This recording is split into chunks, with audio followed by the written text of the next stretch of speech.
그 변호사 생활 오랫동안 하시면서 이혼 전문 변호사로 예. 많은 질문들을 받았을 거 아니에요? 예. 지금도 유튜브도 하시니까. 네. 가장 많은 질문 유형이 있을 텐데 몇 가지만 말씀해 주시겠어요? 가장 많았던 질문들. 상담 왔을 때 네. 이혼 상담을 하러 오시는 분들이 네. 나는 이혼을 결심하고 상담을 가겠지라고 보통 생각하시지만 사실 그게 아니에요. 그래요? 예, 오시는 분들은 이혼이 될까요? 이혼이 될 수 있을까요?를 먼저 물어봅니다. 이제 뭐 소송으로 많이 했을 때. 네, 소송으로 하든 협의를 하든 네. 본인께서 이혼을 내가 할 수 있을지, 내가 이혼을 할 수 있을지를 궁금해하세요. 내가 잘 모르니까 좀 판단해달라. 예. 이거 법적인 문제가 아니라. 그리고 이게 제가 봐도 명백히 법적으로 이혼이 되는데도 내가 이혼을 소송한다고 해도 상대방이 이혼을 절대 안 해준다고 하는데 이게 이혼이 될까요?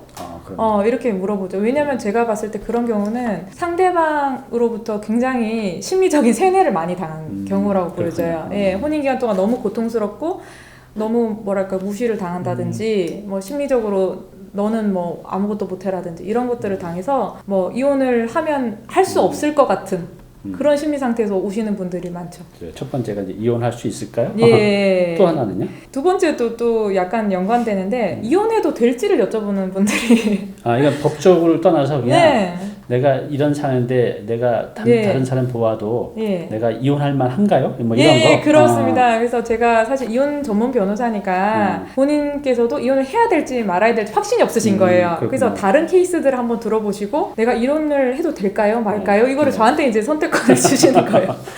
이혼해도 됩니다, 안 됩니다. 이렇게 제가 말씀드릴 수가 없잖아요. 그쵸, 네. 그래서 당사자분의 인생이기 때문에 제가 그 부분은 이혼해야 될지에 대한 확신이 100% 섰을 때 변호사를 찾아오시라라고 다시 말씀을 드리는 편입니다. 그러겠네요. 네. 또 뭐가 있나요? 이혼을 안 할 수는 없을까요? 이런 질문도 많았습니다. 보통 이제 소장 받는 게 그러니까 여성분들이 많이 소장 먼저 치긴 한다는 한 60%에서 70%는 여성분들이 이혼을 청구를 많이 합니다. 그런 이제 남성분들이 많이 찾아온다는 거죠? 그렇죠. 남성분들은 이제 피고 입장이 되니까요. 소장을 받은 피고 입장이 되니까 나는 이혼을 하고 싶지 않은데 이혼 안 할 수 없을까요? 라고 질문을 많이 하십니다. 네. 또 어떤 경우 있어요? 그 다음은 뭐 굉장히 평이한 질문인데요. 뭐 이제 재산 분할에 있어서 특유 재산이나 증여받은 재산들 어떻게 분할됩니까? 이런 부분들이죠. 재산을 이렇게 몰래 이렇게 빼놓는 분도 있더라고요. 이혼을 준비해서. 그것도 가능한가요? 근데 오랜 기간 뭐 정말 치밀하게 준비했다면 저희가 못 찾을 수는 있지만 뭐 이혼을 결심한 지 얼마 안 되셨다면 저희가 통장 조회라든지 재산 조회를 다 하기 때문에 조금 완벽히 숨기기가 쉽지 않은 경우가 좀 있습니다. 그래요. 참 이렇게 민감한 주신 이혼에 대해서 이제 말씀을 드렸는데 가장 좋은 건 이혼을 이제 안 하고 사는 거잖아요. 그래서 이제 그동안 이제 많은 분들을 아직 나이는 많지 않으시지만 정말 많은 분들을 이렇게 만나고 상담을 해오셨잖아요. 단지 그게 이제 법률적인 걸 떠나서 그냥 우리 이제 인간 사회에 대해서도 이렇게 상담도 해주셨는데 이 정도면 이런 조건이면 이런 상황이면 이혼하지 않을 이제 배우자다. 그래서 이혼하지 않을 이런 배우자를 좀 만나는 법, 알아보는 법, 뭐 그런 거 좀 있어요? 어때요? 저도 뭐 오래 살진 않았지만 많은 이혼 사건을 하다 보니까 이런 분을 만나면 이혼을 하게 되는구나. 그래서 이런 분을 안 만나면 이혼을 안 할 수 있는 거잖아요. 그래서 그런 분에 대한 조건이 이제 거의 한 가지 정도 생겼어요. 이제 결혼 생활도 사람 대 사람의 관계이기 때문에 서로 신뢰가 중요합니다. 그래서 결혼을 하게 되면 서로 정말 강력한 신뢰로 서로 운명 공동체가 되는 가정이거든요. 그래서 결국에는 신뢰할 수 있는 사람인지 평생 내가 믿고 갈 수 있는 사람인지 그걸 어떻게 알죠? 좀 어려운데요? 신뢰할 수 있는 사람. 그래서 많은 분들이 연애할 때 이런 사람인지 몰랐어요 라고 이런 얘기 하시잖아요. 근데 연애할 때부터 아는 방법이 있습니다. 그래요? 좀 알려주세요. 그래서 말과 행동이 일치되는지 보면 됩니다. 말과 행동이? 근데 대부분의 사람들이 말을 많이 듣고 행동을 보시지 않거든요.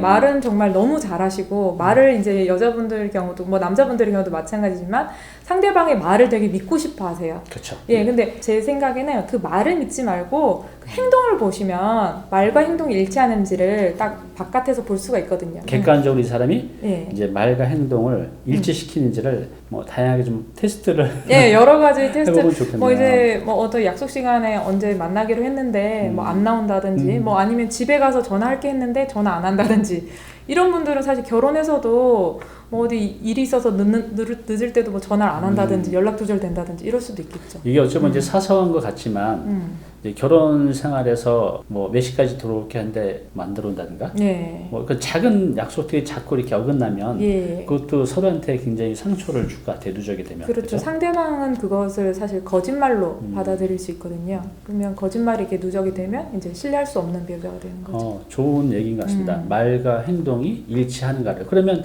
뭐 이게 이제 대부분 일치한다고 하면 내 남편이 내 아내가 하는 말은 이제 믿을 수 있는 거잖아요. 예, 그렇죠. 그래서 그게 신뢰니까. 신뢰죠. 네, 좋은 말씀입니다. 네. 예. 또 바람 피지 않고 폭력 쓰지 않는 배우자. 이거 뭐 이거 너무 뭐 당연한 건데요. 이 부분을 또 체크를 안 하시는 분들이 간혹 있으셔서 이거 어떻게 체크하죠?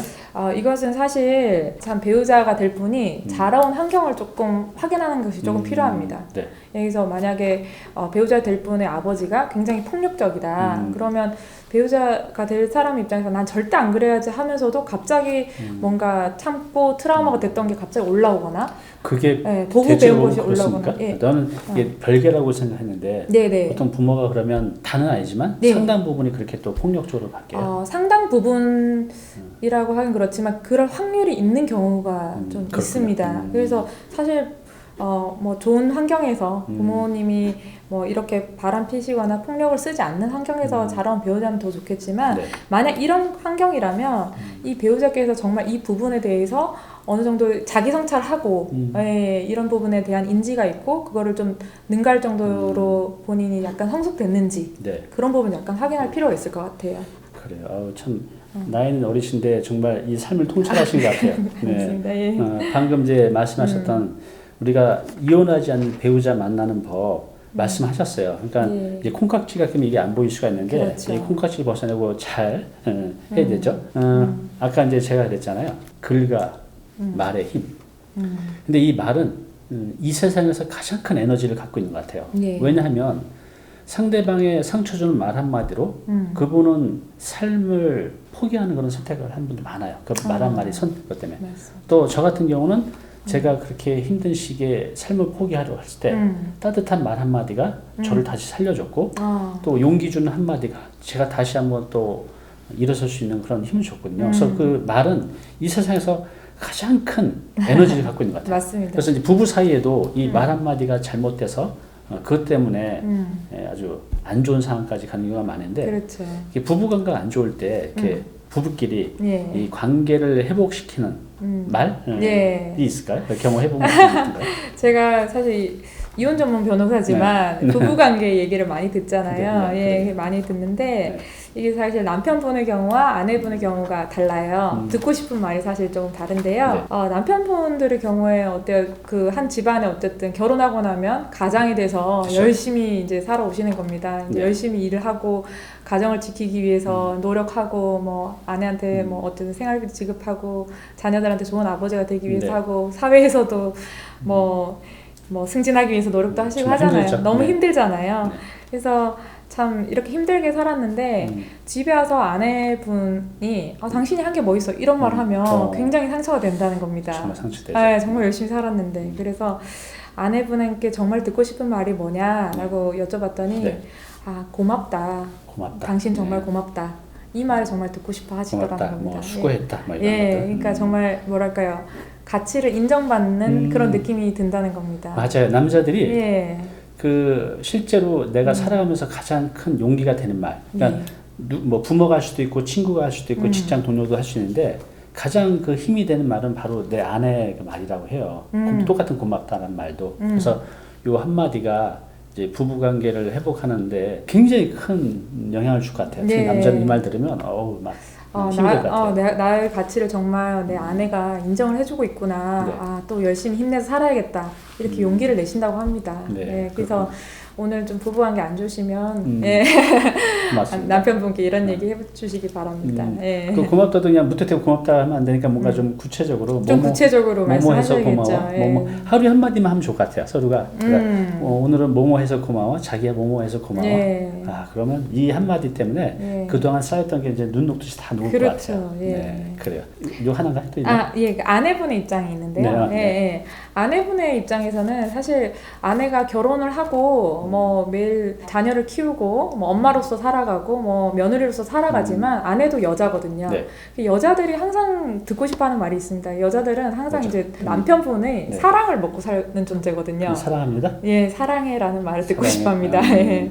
왜냐면 결혼하고 나서 남편이 굉장히 무뚝뚝해지거나 네. 사랑이 식거나 더 이상 결혼했는데 아내한테 사랑해라는 말 하시는 분이 정말 적으세요. 그래요? 예. 전 굉장히 많을 것 같은데 의외로 없나 봐요. 의외로 없어요. 그냥 결혼해서 그냥 일상적인 얘기만 하고 뭐 자녀들 오늘 어떻게 지냈어? 뭐 이런 얘기만 하고 당신을 사랑한다 얘기를 정말 뭐 1년에 한 번이라도 생일 때라도 생일 때라도 네, 하시는 분이 정말 적은 걸 보고 아내분도 여잔데 네. 사랑을 먹고 사는 존재인데 이렇게 사랑한다라는 말을 정말 진심으로 좀 해주면 여자분들이 감동받지 않을까 그래요. 싶습니다. 그러니까 이제 남자 여자가 좀 다른 것 같아요. 예, 좀 포인트가 약간 여자분들은 예. 이제 남편한테 고마워. 그러니까 그 고마워도 뭐뭐해서 고마워, 뭐뭐해서 고마워 이렇게 좀 더 구체적으로 얘기하면 남자들이 정말 좋아합니다. 제가 남자라서 알아요. 또 이제 반대로 이제 남자분들은 저는 사랑한다는 말을 이렇게 표현하지 못한다는 게 저도 사실 50대 중반이라 네. 좀 이렇게 그런 말을 잘 안 하고 사는 친구들이 많이 있는데 네. 요즘 사람들도 그런 사람들이 많아요. 요즘도 결혼하시고 나서는 사랑한다는 말을 좀 많이 아끼시더라고요. 네. 그래요. 그러니까, 아끼지 마세요. 고맙습니다. 사랑합니다. 이거 예. 꼭 하루에 한 번씩만 한다고 하면 이 부부관계를 아주 행복하게 유지할 수 있을 것 같아요. 자, 그러면 이번에는 이제 이 말 해야 되는 거 말씀하셨는데 이 부부관계를 좋게 원만하게 유지하려면 또 하지 말아야 될 거 어때요? 이제 상담하면서 그런 게 있을까요? 하지 말아야 될 거. 하지 말아야 될 것이 있는데요. 네. 근데 좀 뭐랄까요? 한 80%? 한 70%의 부부들은 이것을 하는 것 같습니다. 그래요? 네. 뭔데요? 사실 결혼 생활을 잘 유지하기 위해서는요. 제일 중요한 게 잘 주고 잘 받는 것이라고 합니다. 그러면 잘 주고 잘 받는 것이라고 하면 보통은 내가 50 줬으니까 상대방도 나한테 50 줘야지. 거래잖아 이거. 네, 이렇게 거래의 생각을 하는데요. 네. 그게 아니라 서로 상대방한테 100%다 주고 100% 다 받는 것입니다. 결국에는 서로 상대방에 대해서 계산을 하지 말라는 거예요. 네. 예, 그러니까 거래하듯이 뭔가 부부관계에 내가 이거 해줬으니까 너 이거 해줘. 뭐 말하자면 또 신혼의 경우에도 너 혼수 이만큼 해줬으니까 뭐 이렇게 해야지. 뭐 이런 식으로 이런 계산을 하지 말라는 겁니다. 보통 이제 이렇게 드라마나 보면 항상 나오는 거 있잖아요. 내가 너한테 어떻게 하는데 이렇게 해주고 했어. 이건 이제 거래라는 거죠. 그러니까 맞아요. 누가 그러더라고요. 내가 이제 누구한테 이제 좋은 일을 했어요. 그러면 그걸 당사자한테 생색을 내는 순간 그건 더 이상 도와주거나 좋은 일이 아닌 거죠. 그건 거래라는 거죠. 예, 맞습니다. 근데 이제 부부 관계도 사실 거래가 아니잖아요. 아니죠. 누구보다도 무촌이긴 하지만 가장 가까운 사이잖아요. 네. 그래서 그렇게 하지 말아야 될 거. 방금 말씀하신 그런 것들은 좀 우리가 주의를 할 것 같아요. 주의를 해야 될 것 같아요. 네, 오늘 박리나 변호사님 모시고 이혼에 대한 얘기를 해봤어요. 그렇지만 이건 아주 이제 최후의 선택이고 우리가 살면서 그 따뜻한 말 한마디가 모든 것을 다 녹여낼 수가 있거든요. 그래서 서로에게 힘과 용기와 또 희망이 되는 말 한마디씩 이렇게 해주신다고 하면 정말 우리가 100살까지도 부부간에 좋게 지낼 수 있을 것 같아요. 오늘 이혼에 대해서 법률적으로 말씀하셨지만 그 뒤에 말씀하신 우리가 따뜻하게 또 사랑하면서 살 수 있는 방법들이 있으니까요. 좀만 노력하면 될 것 같아요. 고맙습니다. 사랑합니다. 이거 하루에 한 번씩만 한다고 하면 좋은 관계가 계속 유지될 수 있으니까 이건 습관이 돼야 될 것 같아요. 그죠? 네, 그렇습니다. 처음 한마디 꺼내기 힘든데 네. 이거 하루에 한 번씩만 하자 이렇게 노력하시면 부부관계도 행복하게 할 수 있으니까요. 꼭 한번 해보시기 바랍니다. 오늘 이렇게 나오셔서 감사합니다. 박리나 변호사님. 예, 네. 감사합니다. 네. 예.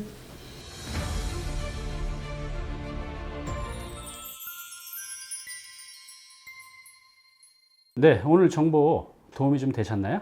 앞으로 이런 정보 계속 받아보실 분은요, 여기 구독 부탁드리고요. 그 다음에 오른쪽은 제가 추천한 영상입니다. 꼭 한번 보시기 바랍니다.